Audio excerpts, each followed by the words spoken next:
Welcome to episode 13 of Breaking the Ice. I'm Connor Oak, alongside Arctic 360's president and CEO Jessica Shadian, and we are your co-hosts. In an earlier episode of our show, we spoke to a representative of the E8 Borealis vehicle test track in northern Norway. There, the Norwegian Public Roads Administration has opened up 50 kilometers of roads to vehicle manufacturers, allowing them to test autonomous vehicle handling in winter conditions. This week, we wanted to know if Canada is doing anything similar. In fact, last year, former Federal Minister of Innovation, Science and Industry, Navdeep Bains, announced a new initiative for Canada called Mines to Mobility. This would see Canada leading the world in autonomous and electric vehicle technology at every stage in the value chain, from the minerals in the ground to technology development to final assembly. But where is the North's place in this plan? To answer that question, we were pleased to welcome Andrew Ghattas to our show. Andrew is the director of the Critical Minerals Task Force at Natural Resources Canada. Previously, his roles have included periods as an analyst at the Privy Council Office for Economic and Regional Development Policy, and as a policy advisor to the Assistant Deputy Minister while he was at Agriculture and Agri-Food Canada. Now, let's get to our show. Welcome, everyone, to this week's Arctic 360 Breaking the Ice podcast episode. This week we have Andrew Ghattas, who's with us, he's the director of the Critical Minerals Task Force at Natural Resources Canada. And we're very pleased to have him. I'm Jessica Shadian. I'm the president and CEO of Arctic 360. I'm going to be one of your hosts, and our other host today is Connor Oak, who's our Monk Summer Fellow with us. So with that, I think we can kick things off, and I'll hand it over to Connor first. Well, thanks for being here today, Andrew. Our first question is just about you yourself. So I'm wondering if you could just tell us a little bit about your own personal professional background. Yeah, sure thing. So as mentioned, I'm currently the director of the Critical Minerals Task Force, which is part of the Lands and Minerals sector of Natural Resources Canada. I've been in this role roughly for a year and a bit. And prior to joining Natural Resources Canada, I was at the Privy Council office, working on a myriad of things related to trade, defense procurement. I was running the Operations Cabinet Committee for a little bit, doing some work on foreign direct investment, as well as leading some work on transition during the previous election as well. And prior to joining the Privy Council, I worked at Agriculture Canada for a number of years. That's where I got my start. So the ag sector is near and dear to my heart. And I worked on a number of trade-related things in while there. So about just shy of 14 years of experience in the federal government. Thank you. And so now you work on the Critical Minerals Task Force. So what is that? What are you responsible for there? And what's your role on the team? Right. So the Critical Minerals Task Force was created in fall of 2019 to work on a whole of government approach in terms of how we coordinate efforts for various federal departments. And it's really underpinning the objective of supporting the development of kind of vertically integrated critical mineral value chains in Canada. And so what that means is really, this is the start of supply chains, across the board. It's really the materials that go into everything on the clean technology side or advanced manufacturing. And so as this issue became more and more important, the task force was created to kind of bring the various players within the federal government together, but also with provinces, territories, and industry to ensure we had a bit of a cohesive strategy for Canada. The other component to this, obviously there's a large domestic aspect, but there's also an international dimension to it. And one of the big prompts for the creation of the task force was the negotiation and development of a joint action plan with the United States on critical minerals. This was agreed to with former President Trump and Prime Minister Trudeau. And the task force leads that international work, but it also is involved in international engagement with other countries, including the European Union, the United Kingdom, and Japan, as well as Australia. And we also engage in some multilateral fora because there's this increased recognition globally that critical minerals in a whole are so important to clean technology and the green economic transition. There needs to be a kind of an alignment of views in terms of the geopolitical context in which we're dealing with. And so your role in the team would be to do what? So I'm the director of the group. It's kind of multifaceted. There's that kind of operational side of it in terms of the day-to-day organization of the team, making sure they have everything they need. And then the other side is really that strategic policy role and coordination and engagement with a whole myriad of players. So we're developing ideas, we're engaging with domestic stakeholders, international stakeholders, trying to come up with a bit of the Canada's plan within this space and advancing it and implementing it. So leading the charge in that regard. Okay, great. So the core of the conversation we're hoping to have today is about the Mines to Mobility initiative. So this was announced last year by the former federal Minister of Innovation, Science and Industry, who was Navdeep Bains at the time. And so what exactly is Mines to Mobility, and what is Canada's advantage in that sector, in that area? Right. So I think I kind of alluded to it. Natural Resources Canada, and specifically the work of the task force, is really focused on what we call the upstream and midstream component of the value chain. So that's kind of the exploration of a resource, the mining of that resource, the processing of it into a usable material, and then we kind of hand it over to our colleagues at Innovation, Science and Industry and Economic Development to kind of take those inputs and put them into the actual kind of technology and manufacturing. And that's kind of what we refer to as more downstream. So we work hand in glove with them. And I think that the tagline Mines to Mobility is kind of emblematic of the approach we're taking. It's really that full value chain.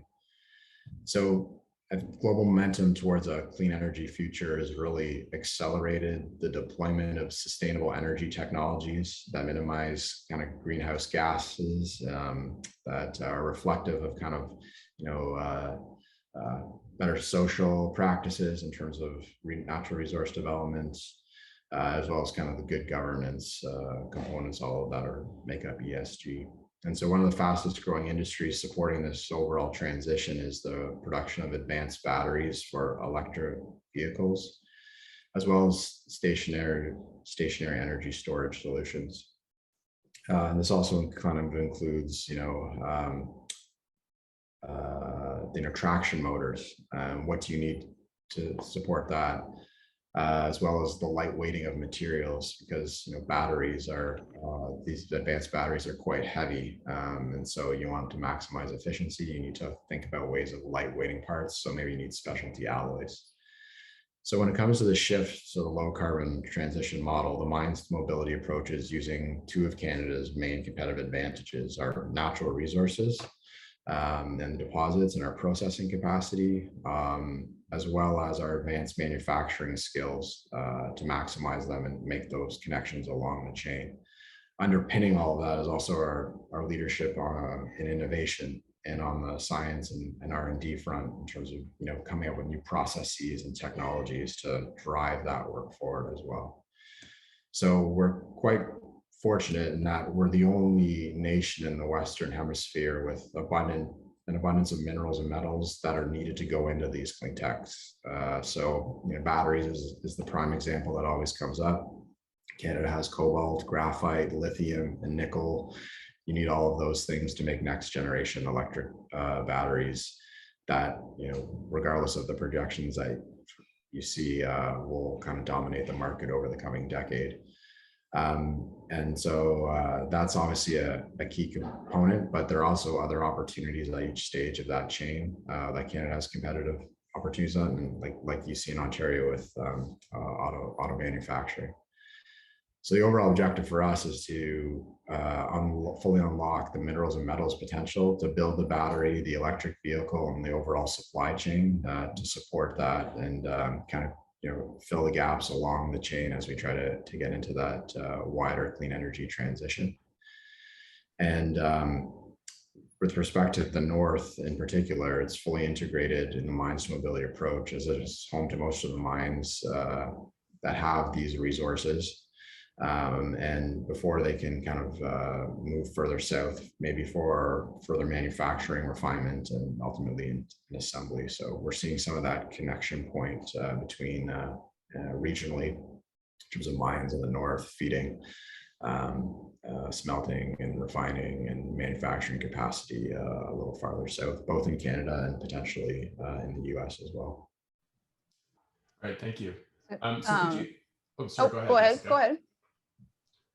No, go ahead, Jessica. I think you might have a follow-up.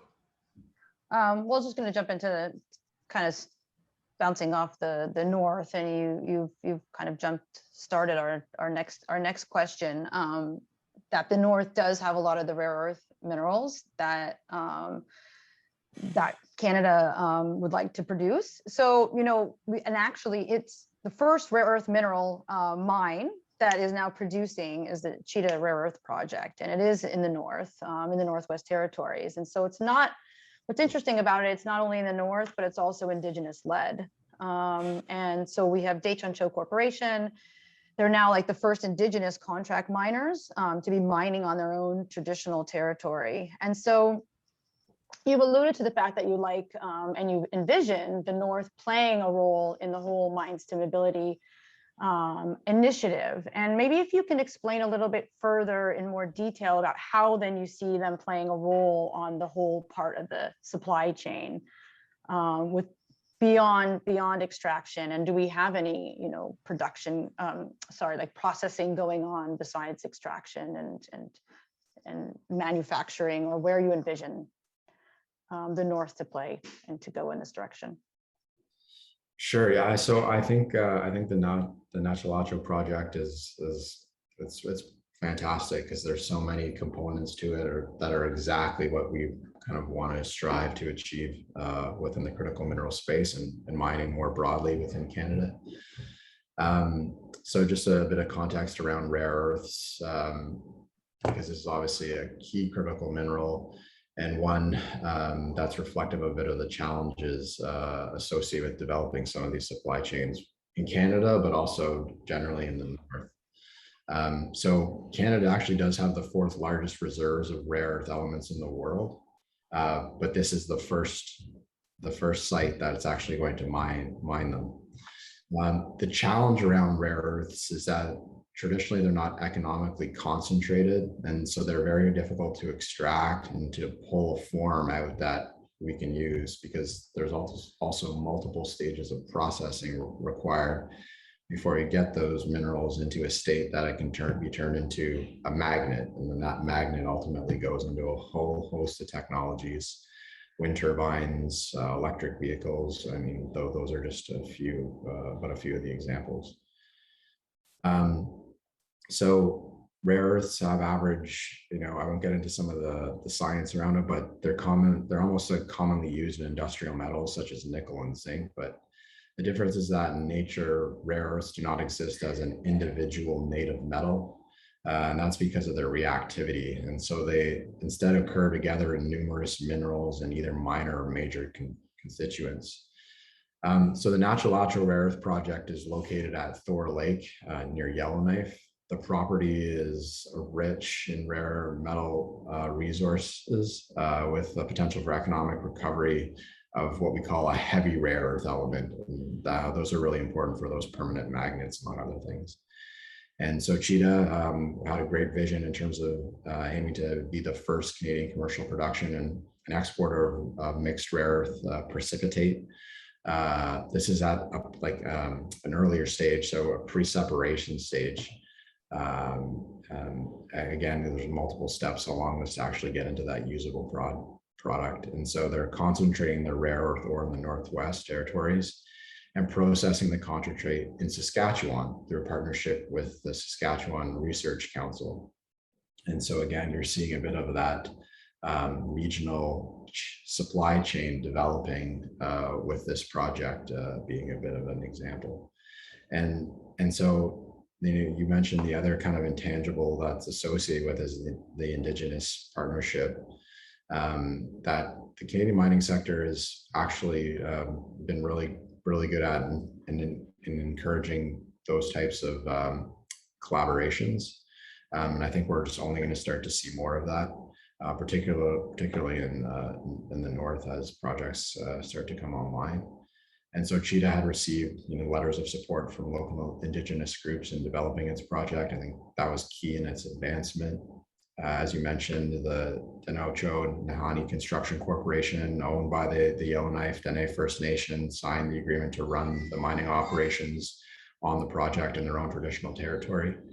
And so that's kind of, I think, another fundamental that has allowed the project to move forward, and it provides an example kind of to the world that Canada is able to advance natural resources projects and do it in such a way that's collaborative and in partnership with First Nations. And so that's the S in the ESG equation. And so it's really fundamental to being able to do that. And we are able to support this project as a federal government through CanNor, which is our regional development agency for the North. It invested about $5 million in the project so that the entity could purchase a new ore sorter, which will allow the mine to ramp up its operations. And so support for initiatives like this are essential to the kind of overall economic recovery from COVID, diversification, and then long-term economic sustainability of Northern and Indigenous communities. And that's where we see this as a great opportunity, because obviously mine sites are often located in rural, remote northern regions, and there's this great opportunity for new models to kind of come to the fore in terms of Indigenous participation and partnership in terms of the development of those resources. And so, I think the part of the challenges in the north, obviously it's quite vast. There's an untapped potential there. So exploration work to define those deposits, find the ones that are most economically viable, ensure that if there is resource extraction, that there is going to be mitigate the environmental impacts to the extent possible. That's one particular challenge.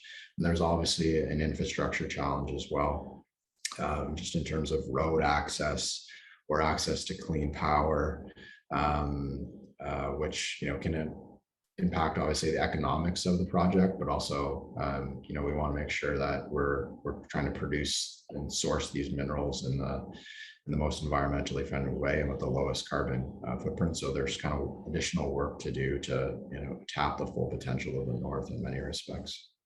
Mm-hmm. So one of the themes that you were just talking about, and I hope we can just dive a little bit deeper into that, is Indigenous involvement in exploration and mining. So you've talked about why it's important to have these projects be Indigenous led, but what do you see as the major barriers to further Indigenous involvement in natural resources projects, and how can those barriers be addressed? Right. So that's a challenging one. So I think it's important to note that Indigenous owned businesses have for many years been providing resource industries with both kind of labor and services. And now we're starting to see, and hopefully it accelerates, more Indigenous peoples are moving into ownership positions in resource development. I think that's really where we want to get to kind of changes the nature of the engagement and the involvement. So Indigenous ownership, investment, and participation in the resource industry are really essential to the success of the sector, and it's also a means of economic reconciliation as well. So I think the Nachalacho example we just talked about is a great example to collaboration and engagement. And we have a Canadian Minerals and Metals Plan. That's a bit of a broader framework on mining writ large. It's a pan-Canadian effort. And through that, it really boils down to access to capital is critical for Indigenous communities, because getting a mine up and running is not only a capital intensive endeavor, and one that can take a number of years. And the way the process typically works is that companies entering in that space may not actually be able to get revenue from the resource until they're in full production, which could take, a number of years. So the capital costs are quite high, and they can, you need to persist through to a degree to kind of get some of those projects over the hump and into production. There's also that infrastructure aspect that I noted as well. Amount of energy needed to kind of run the mine site can be quite large. And if the road access isn't there, if the infrastructure isn't there, then that can be a barrier to getting the projects off the ground and moving. So I think through all this, Indigenous communities are starting to seek new funding opportunities to start businesses and capitalize on economic opportunities brought by mineral resource development. And so I think capacity building is kind of key to this, to kind of not only help build up the capacity in terms of the community to run the mines, but there's also, skills, training, and strategies, policies and protocols to institute more meaningful participation in the stewardship of the land, and also kind of managing the environmental effects of a mine site. I mean, you can mitigate it, but there will be some negative impacts. So I think building a capacity to manage all of the multifaceted aspects of a mining project is kind of quite key, in addition to the financial, the direct financial support that's needed to bring these into production, just given how high the capital costs are associated with them.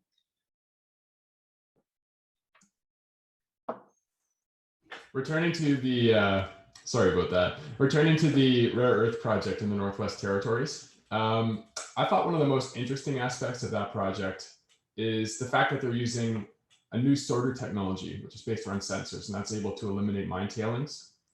And that really speaks to one thing that we've been trying to emphasize all through this podcast series, Breaking the Ice, is of applying these new technologies, whether developed in Canada or developed elsewhere in the North, to solve the unique problems of the North. And so one good example of that is recently we spoke to a team in Norway who's built a vehicle test track in their Arctic region. And what they've done is they're taking advantage of the Arctic's cold temperatures and extreme weather conditions in order to test essentially autonomous and electric vehicles and how they perform in the most difficult conditions. And this has helped them partner with all the world's major EV producers to undertake research and innovation, including improving battery life. And so this may go beyond strictly critical minerals, but do you see the potential to do something similar to this in Canada, which is using our North and its competitive advantage for our EV sector and developing those sorts of technologies like longer battery life or autonomous vehicles driving in difficult weather conditions? Is there the potential to do that in Canada's North as well? Totally. So I think cold weather performance is a concern for many electric vehicle consumers, obviously in Canada, where cold weather can affect vehicle range. I think vehicle range is, sometimes is often cited as some of the trepidation around moving into the EV market for many consumers. So I think that's obviously a key consideration around correcting that view. So the government of Canada is currently collaborating with territorial governments in the electric vehicle infrastructure demonstration projects. And so, for example, the government teamed up with the government of Yukon to fund a project called Demonstrating EV Range and Charging Efficiency in a Very Cold Climate. Long title, but you kind of get all the aspects of the project through that. And it's really aimed at accelerating electric vehicle ownership in the Yukon by demonstrating the all-season performance of public charging stations. So with this project, Canada is providing independent data and EV user experiences in a cold climate, as well as proof of faster charging functionality. And in turn, this will encourage other communities to move forward with electrification of transportation and expand the infrastructure in the North. Because, it's one thing to obviously have the EV, but you also need that infrastructure around to support the continual charging and of it.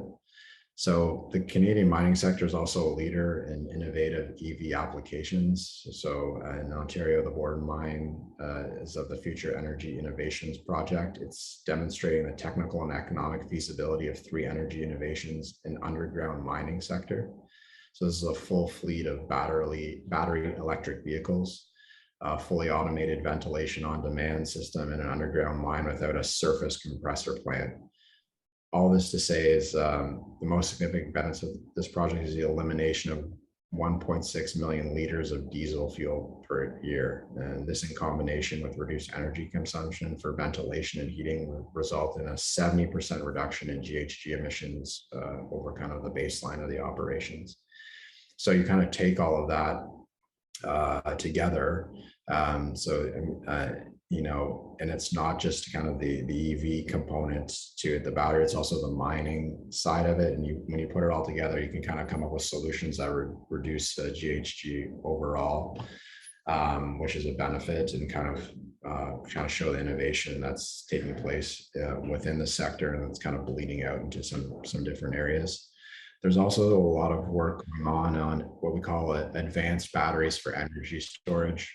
So the most commonly cited example is the vanadium redox batteries, which this technology in particular is kind of viewed as having great potential, because those types of batteries do really well in cold climates. In terms of still being able to store large amounts of energy in an efficient manner. So there's quite a bit of R&D and innovation taking place in that space, which has these need to be tested in cold climates, and so it creates some further opportunities in the north to be maybe involved in some of the R&D and innovation work that might not have necessarily kind of been traditionally been the case. So lots of potential there to do some of the innovation, but also to deploy some of the innovative technologies that are relatable. Maybe I'll follow up on some of what you're just talking about here, but can you please go back and clarify really quickly? You were talking about the thing that was going to offset the diesel, and it was was with the EV cars, but then it sounded like you were saying in a mine, but can you clarify what that project? Yeah, so essentially there's efforts underway to, not only like we're moving in towards the electrification of passenger cars, but there's also an electrification of all the mining fleet that supports a mine site.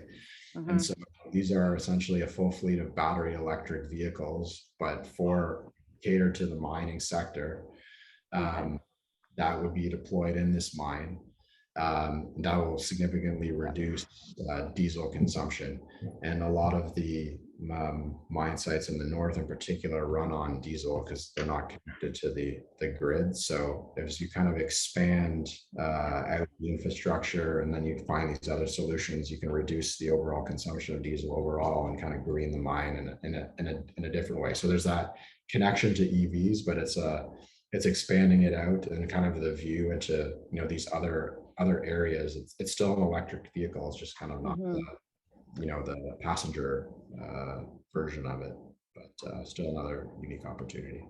Yeah. So this is all really interesting. I mean, I feel like there's a lot of these, pieces of a puzzle. And you've just stated that the north has a lot of these rare earths. We see the first one coming on, into action in the north. Within the Mines to Mobility Initiative, then, is there any sort of strategy that is going to try to connect these dots? Because we're talking a lot about what we're talking about is still the infrastructure challenge, and also I think the need to bring, let's say, highly advanced engineers, R&D researchers to the north to do this kind of work. I'm going to try to connect a bunch of things. One of the things you alluded to was the project with the Yukon. And I don't know if this report is a follow-up or if this is the same report, but I did read a report put out by the Yukon that was talking about, because battery life in cold weather is problematic, that at this point there's not a lot of opportunity for the EV industry in the Yukon.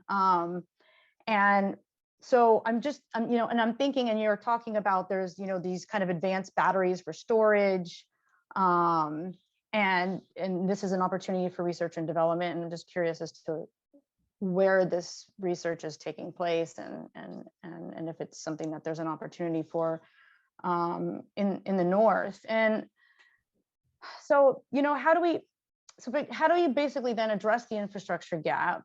How do we bring in highly skilled engineers into the region? Currently, I would say that a lot of, and I think this is speaking to getting this Mines Mobility Initiative up and off the ground. A lot of the innovation hubs currently, as they exist, are still in the southern part of Canada. And so, and what I've been noticing through our podcast and talking to people is it's been really interesting how some of our Arctic neighbors have actually kind of used the North as their competitive advantage. And so they say, hey, it's super cold and windy and stormy, let's put a test track here. And I've seen that, the only announcement I've seen is one that's going to be put in Ottawa. The Greenland, we talked to the Greenland Mining School, and they have these partnerships with other universities around the world. And so it's helping to bring really good professors to teach in this program. So I'm just trying to think about how we can, is there a plan to try to connect, like a strategy to connect the infrastructure gap to the Mines Mobility Initiative to help basically propel this economy, and not just a northern economy, but obviously be for the whole of Canada. And then how can we better attract highly skilled labor? If we attract highly skilled labor to the North, then also it's going to help grow the capacity of the North's current workforce, right? Because it's learning from each other. And so what are some things that maybe we are doing and we could be doing to help with this? Yeah, so I'm kind of going to go out maybe a bit of my area of focus and kind of general expertise. But so we are working on a bit of a broader strategy that brings kind of multiple aspects of this of the file together.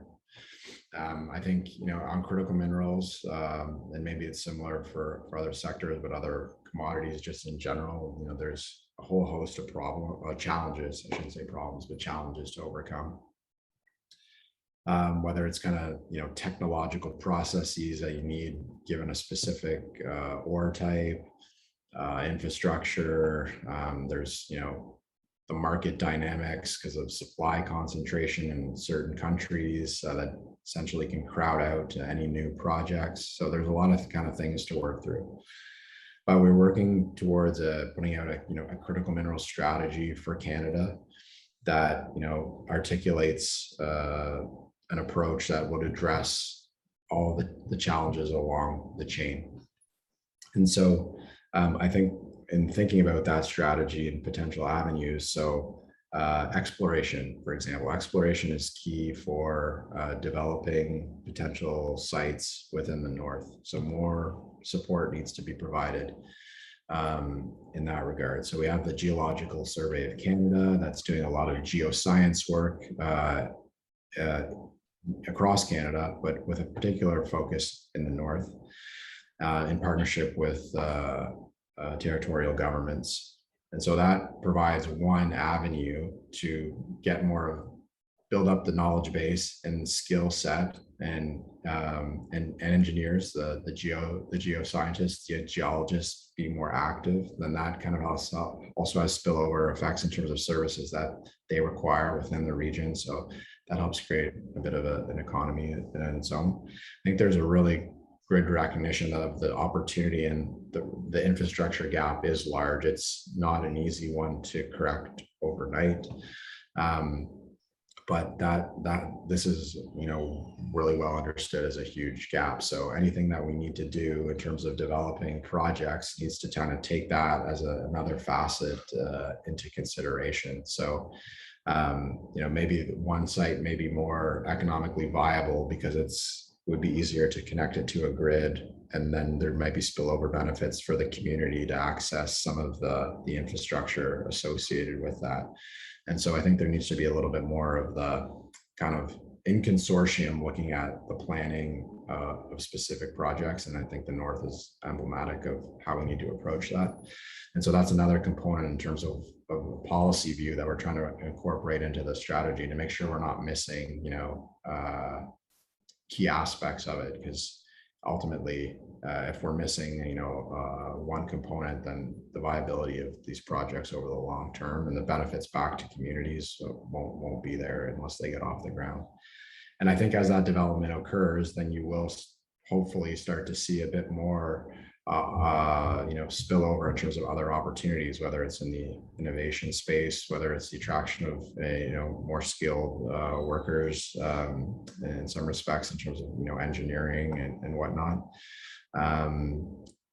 So I think that's how if we can put all these pieces together and then deploy and implement, bringing together a bunch of different, at least federal entities, but also provincial, territorial, and industry and Indigenous, then we can kind of come up with a model that allows these things to kind of grow and expand. And then that's how we'll see additional development occurring. Do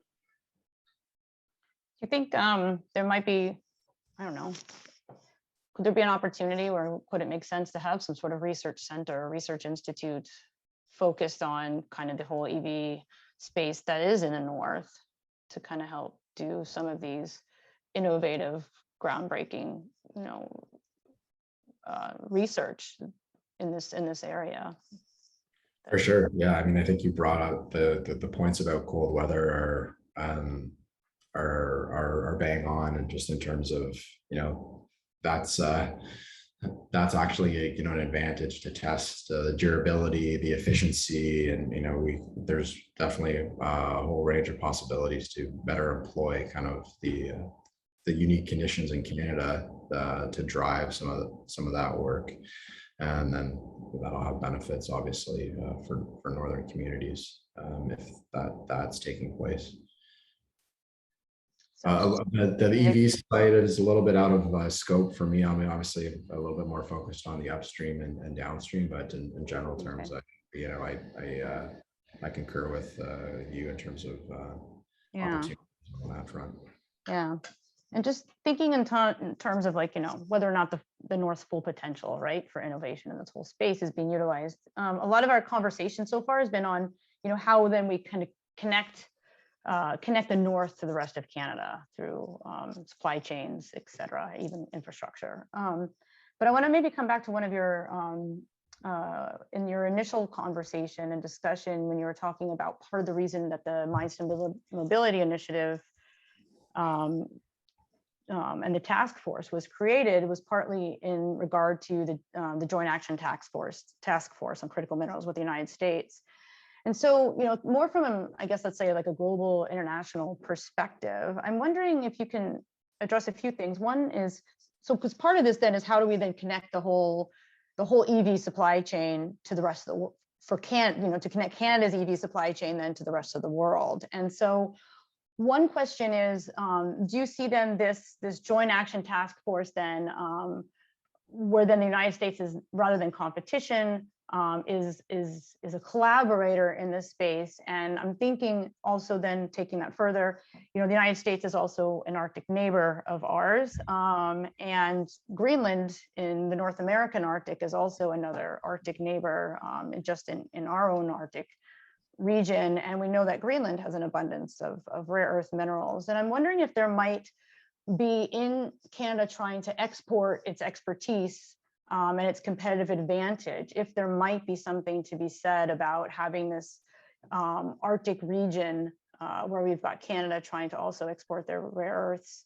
We've got this joint task force collaboration with the United States. I think the United States actually has a separate one with Greenland for critical minerals. And so I'm wondering if there's an opportunity here for, like a, let's say, sub-regional, like a North American Arctic regional opportunity to kind of showcase. And also, if you're coming back to the ESG discussion you were talking about, there's probably no other place in the world that has such high environmental and social regulations when it comes to the extraction of minerals in the mining sector. Might there be a competitive advantage in this, in thinking about the North and the North American Arctic as a region to export to the rest of the world? Leadership in the whole EV space and critical minerals. Yeah. So I think Canada, we've been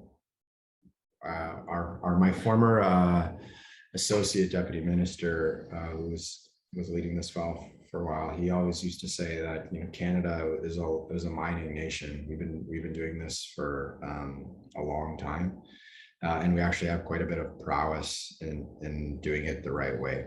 And so I think it's kind of twofold. There's the technical know-how, the mining services, the technology that becomes exportable.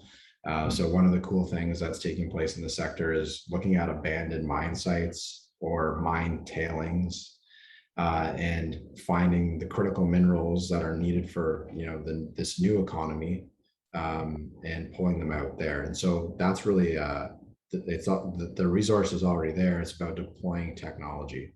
And so if you develop that technology in Canada, and you can deploy it potentially across the world. So you're getting environmental remediation, you're increasing production.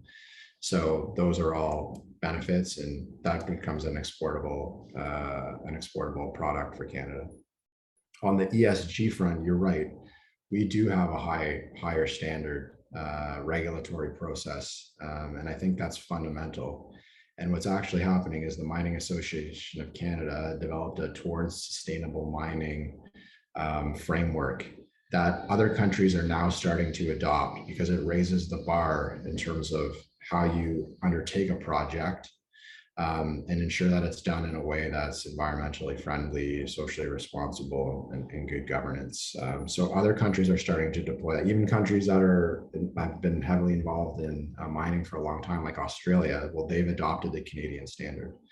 And that standard is particularly important because, one, the demand for these minerals is sky high. Some of the projections, whether it's from the World Bank or the International Energy Agency, all for the clean tech side of it, it's just massive.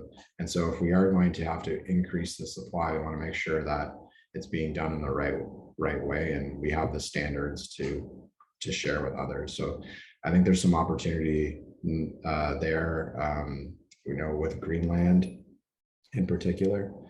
You brought up the US aspect in terms of a bit of competition. So there is competition in this space. I think batteries is emblematic of the competition that's occurring, obviously, because it's quite important for long-term economic prosperity and the way that markets are starting to shift.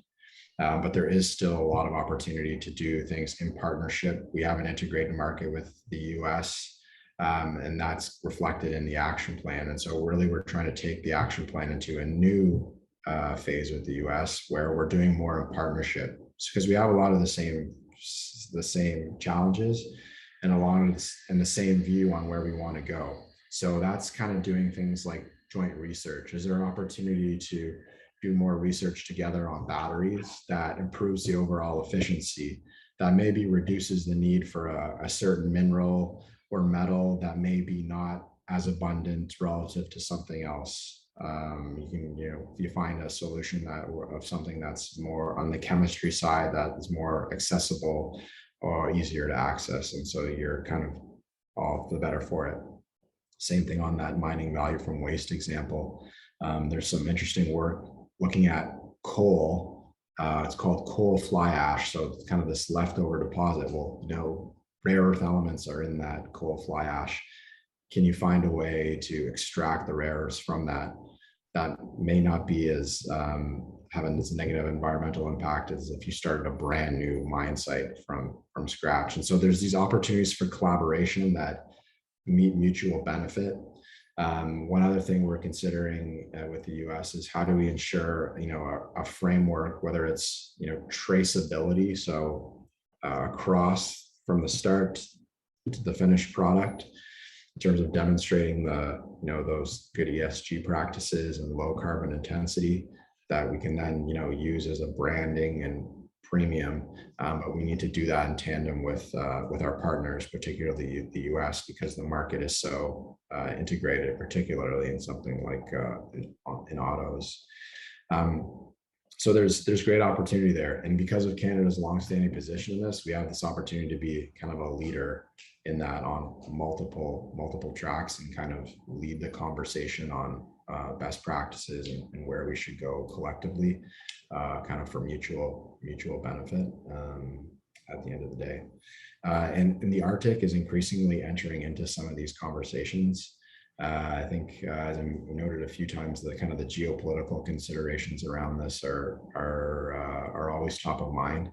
And so the US, the UK, we've had some outreach from the Scandinavian countries and Denmark in particular in terms of looking at some opportunities to collaborate and do a bit more, particularly in the Arctic and also in connection to Greenland. And so I think you can, when you take that approach, you can find ways to ensure that any outcomes, mutually beneficial in many respects. It might not make complete sense to have a processing facility in Greenland, but if the material is coming, to Canada for processing, and with our, with our smelting capacity that runs on, say, hydropower, so zero ESG emission or GHG emissions, then those are kind of optimal outcomes that for everybody that we could try to pursue a little bit more. So lots of opportunity. It's just lots of moving pieces to kind of bring us all together to an overall cohesive strategy. Thank you very much. So broadening the conversation a little bit, in addition to what we've discussed so far about mines to mobility and the EV sector, how would you say critical minerals development is going in Canada in general, including the Northern Territories, and its importance for innovation? I think it's we've started. There's lots more work to do, but I think when you kind of get a handle on all the work that's being done in this space, Canada is making great strides. So I'll use the example of a First Cobalt, which is kind of situated a bit more in northern Ontario. They're developing a cobalt processing facility that's going to feed the EV market. So the government provided some seed funding there. You have the Nachalacho project.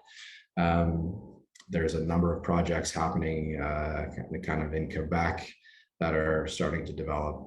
And all this is positive in the sense that it kind of puts Canada on the map, shows that we can develop these things. And when we kind of take that and map some of the opportunities and potential in the north, that just kind of adds some further momentum.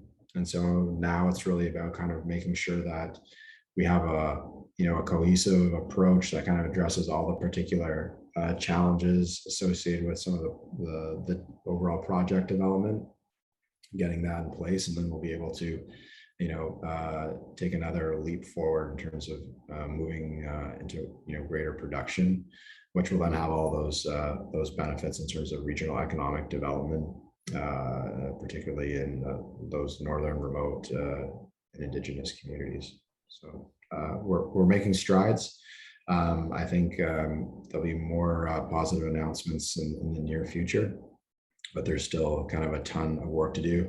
And I think it's also really important to just consider the timeline here. This isn't something that we're going to achieve, in 1 to 2 years, maybe even 5. This is kind of like a longer term strategy. We're talking all the way, 10, 15 years plus.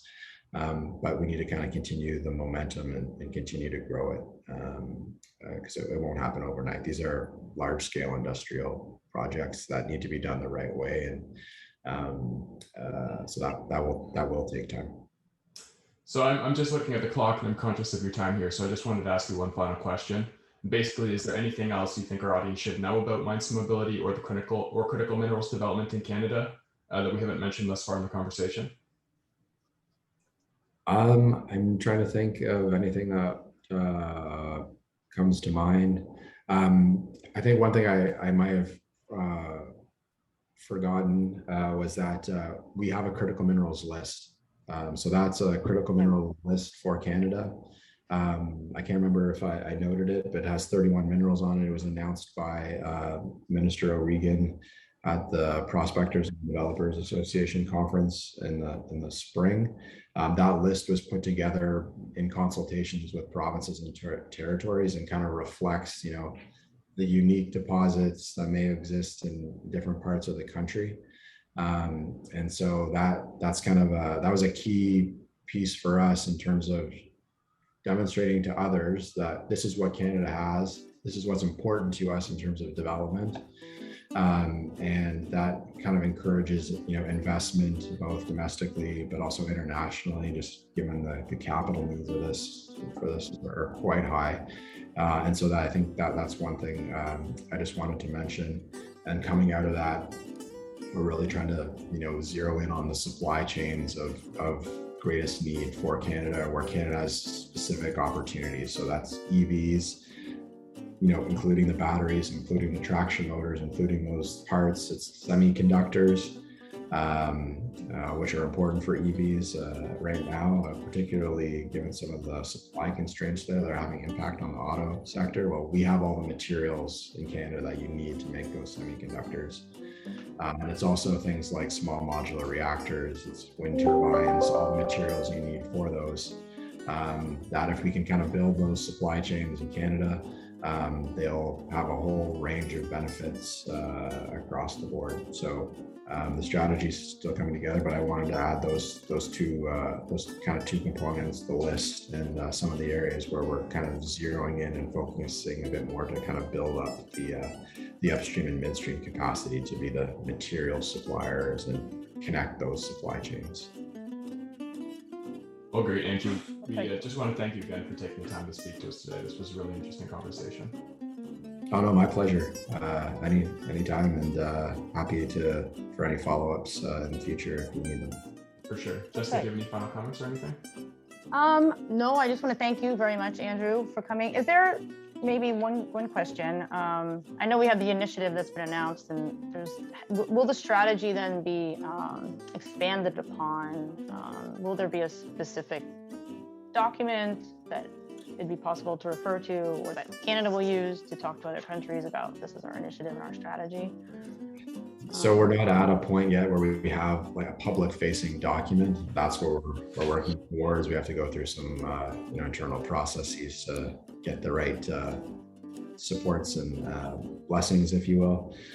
So hopefully we'll have that out maybe we'll see what transpires in terms of democratic events. But hopefully in the mid-fall range, we'll have a bit more to put out publicly on that. I look forward to it. Okay. Well, thank you so much. Yeah. Awesome, Dad. Thanks, you both. Thank you.